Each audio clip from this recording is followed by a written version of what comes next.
5, la última vez leímos el capítulo del 5, verso 1 al 12, y allí del 1 al 12 encontramos las bienaventuranzas, y recordábamos que allí aparecen un sinnúmero de promesas muy bonitas, muy llamativas, muy gustosas, muy bonitas las promesas, y recordábamos al estudiar estas promesas que esas promesas no eran para todos, sino que eran para los seguidores, los discípulos de Cristo, los que le estaban siguiendo, los que estaban en la causa, como decía el verso 11, los que estaban haciendo el trabajo del Señor en predicar y compartir la palabra y vivir esa palabra.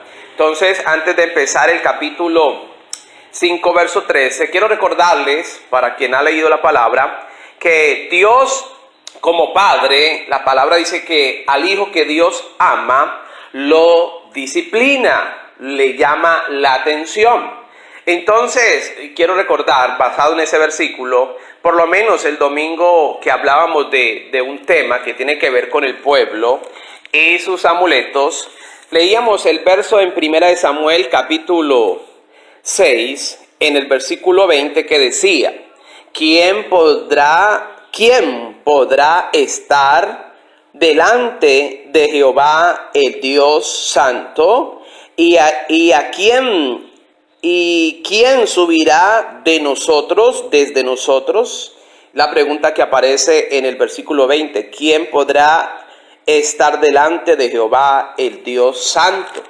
Y lo que quiero recalcar ahorita, cuando vamos a leer los siguientes versículos, es que aún en este tiempo, y quiero que esto se entienda muy bien, queremos compartirlo, que en estos tiempos, desde que empezó esta crisis a nivel mundial y luego que entró a Colombia, pues el corazón, al parecer, del ser humano y de muchas personas y de mucho que estaba apartado y de mucho a un cristiano, se trató de disponer en lo que más podía, se trató de estar ahí pendiente y queriendo escuchar algo de Dios. O sea, había un corazón como más dispuesto. Eso es lo que se empezó a evidenciar desde que empezó esta crisis en Colombia. Y claro, en medio de la situación que se avecinaba y que no sabíamos cómo se iba a desarrollar en nuestro país, pues ese corazón que se abrió para querer estar cerca del Señor, esperaba, anhelaba siempre una palabra de ánimo, de consuelo, una palabra de fortaleza. Empezamos a ver a mucha gente que de pronto no expresaba algo de Dios, a subir textos, a subir versículos, a confesar algunos pasajes de la palabra. Y eso está bien, y no es que esté mal. Pero cuando nosotros empezamos a meditar en la Escritura acerca de todo eso que el corazón del hombre quería recibir, pues encontramos lo primero, que es que cada promesa de Dios o las promesas de Dios están condicionadas. Esas promesas están diseñadas para aquel que entre en el propósito, en la obediencia y en el sometimiento de la palabra. Entonces, ¿qué sucedió? ¿Qué sucede? Que el corazón del hombre, al estar algo dispuesto por la situación, esperaba recibir la palabra: Dios está contigo, Dios te va a ayudar, no te va a pasar nada. Salió a flote por muchos lados el Salmo 91 y había una disposición. Pero es necesario aclarar y hacerle entender que por el hecho de confesar, de manifestar esa palabra, no significa de que Dios estaba en la obligación o debía actuar y cumplir, sea proveyendo, sea sanando, sea librando, trayendo paz.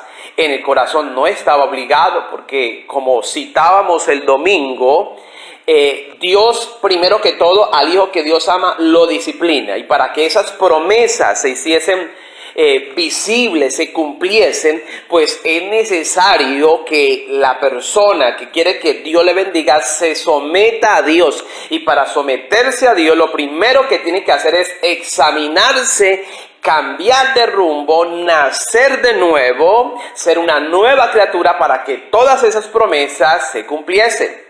¿Por qué es necesario recordar esto? Porque en este tiempo donde se esperan siempre palabras de esperanza, pues también está primeramente la exhortación o la palabra de Dios, que nos dice, como lo leíamos el domingo, volveos de vuestros malos caminos, lavaos y limpiaos. Y esa palabra no gusta. Se quiere recibir la promesa, se quiere creer que Dios está ahí, se quiere creer que Dios va a cumplir su palabra, pero no hay de parte del ser humano, de la persona, del creyente, del que tiene fe, no hay un compromiso con Dios para cambiar, para nacer de nuevo, para vivir para Dios, pero sí quiere que esas promesas se cumplan. Entonces, por eso hemos encontrado, por lo menos en el caso de cuando uno lee Jeremías capítulo 28, y desde el versículo 1 en adelante dice la escritura, en el 28:1, aconteció en el mismo año, en el principio del reinado de Sedequías, rey de Judá, en el año cuarto, en el quinto mes, que Ananías, hijo de Azur, profeta que era de Gabaón, me habló en la casa de Jehová delante de los sacerdotes y de todo el pueblo, diciendo, Jeremías está diciendo lo que escuchó de aquel profeta. Así ha hablado Jehová de los ejércitos, dijo aquel profeta, Dios de Israel, diciendo, quebrantaré el yugo del rey de Babilonia, dentro de 2 años haré volver a este lugar todos los utensilios de la casa de Dios, que Nabucodonosor, rey de Babilonia, tomó de este lugar para llevar a Babilonia. Y haré volver a este lugar a Jeconías, hijo de Joacim, rey de Judá, y a todos los transportados de Judá, que entraron en Babilonia, dice Jehová, porque yo quebrantaré el yugo del rey de Babilonia. Esas son las palabras que todo el pueblo desde el rey quería escuchar, que Dios iba a restaurar, que Dios les iba a ayudar, que Dios les iba a devolver. A las palabras dice la escritura que respondió el versículo 5, el profeta Jeremías dijo, entonces respondió el profeta Jeremías al profeta Ananías, delante de los sacerdotes y delante de todo el pueblo que está en la casa de Dios. Y dijo el profeta Jeremías, amén, así lo haga Jehová. Confirme Jehová tus palabras con las cuales profetizaste que los utensilios de la casa de Jehová y de todos los transportados han de ser devueltos de Babilonia a este lugar. Con todo esto, dijo Jeremías, oye esta palabra que yo hablo en tus oídos y en los oídos de todo el pueblo. Los profetas que fueron antes de mí, dice Jeremías, y antes de ti, en tiempos pasados, profetizaron guerra, aflicción y pestilencia contra muchas tierras y contra grandes reinos. El que profetiza de paz, cuando se cumpla la palabra del profeta, será conocido como el profeta que Jehová en verdad envió. Entonces, Jeremías le recalca al pueblo, al rey y a la mayoría, que no es recibir una palabra de bendición, una promesa, sino realmente Dios puede cumplir esa promesa porque en verdad el pueblo, la persona está viviendo para Dios. Por eso estos mensajes como el de Jeremías y aún como el de profeta Micaías cuando le profetizó a Acab, rey de Israel, que allí cuando usted lo lee la profecía de Micaías, habían más de 400 profetas y el pueblo y el rey escuchaban a los profetas diciendo, sube, Dios está contigo, serás prosperado, ganarás y vencerás. Y siempre la multitud anhelaba escuchar esas palabras de bendición. Pero alguien preguntó y dijo, pero ¿habrá alguien que nos traiga una palabra que de verdad fuera de Dios? Aunque estos en Acad, el rey Acad, estaban hablando de parte de Dios. Y dijeron, por allá hay un profeta llamado Micaías, pero no nos gusta escucharle, porque él siempre profetiza mal. Y viene Micaías, y Micaías dice, a la verdad, si subes vas a morir, porque veo a Israel esparcido como ovejas que no tienen pastor. Y el rey se levanta delante de la multitud y dice, ves que siempre he dicho que nunca profetiza cosa buena, sino siempre el mal. ¿Qué aclaración hay que hacer? Que mientras la tierra siga como estamos, la gente siga como el tema que vamos a tocar el domingo, acostumbrados al pecado. nos acostumbramos al pecado, mientras la tierra, la gente, las personas sigan acostumbradas al pecado, no esperemos que vengan cosas buenas de parte de Dios. No esperemos que se cumplan las promesas de Dios hasta que la persona no se arrepienta, no cambie, no nazca de nuevo, no sea una nueva criatura. No espere que las promesas, los versículos hermosos se cumplan en su vida, como lo hemos explicado sobre el Salmo 91. Y en Mateo capítulo 5, versículo 13 dice, que es el texto que nos corresponde hoy: vosotros sois la sal de la tierra.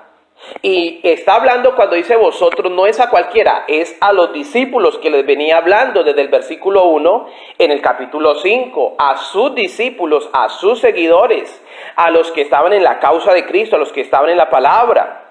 Vosotros sois la sal de la tierra. Y la sal habla de dos cosas: una, da sabor, y dos, preserva las cosas. O sea, ustedes son los que tienen que darle y mostrar en la tierra algo diferente, tienen que darle sabor a la tierra, tienen que hacer que la tierra pueda permanecer, porque muchas veces Dios, como cuando Nínive duró otro tiempo más, porque la persona se arrepintió. El profeta predicó Jonás, la gente se arrepintió y Dios preservó todavía otros años más a Nínive. Por eso esta palabra no es para todos, es para los que están caminando en el Evangelio de Cristo, en la palabra. Y mire lo que dice ese versículo 13: pero si la sal se desvaneciere, o sea, si no hace su labor, si no demuestra que ha nacido de nuevo, si no vive el Evangelio de Cristo, si no vive una nueva vida en Cristo, pero si la sal se desvaneciere, o sea, no hace su trabajo, no da testimonio de que ha conocido al Señor, ¿con qué será salada? ¿Con qué será salada qué? La tierra, los habitantes.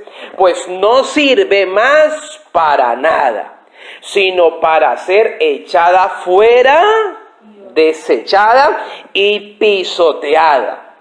Esto nos hace meditar en que al que el Señor ha llamado a sus caminos debe vivir para el Señor, buscar y comportarse como lo manda la palabra, vivir el Evangelio, porque si no lo hace, dice la Escritura, si no cumple su labor, dice, y no sirve para nada porque no está obedeciendo, sino que entonces el que debiera ser sal no demuestra que ha nacido de nuevo, dice, será echado fuera y pisoteado y desechada completamente.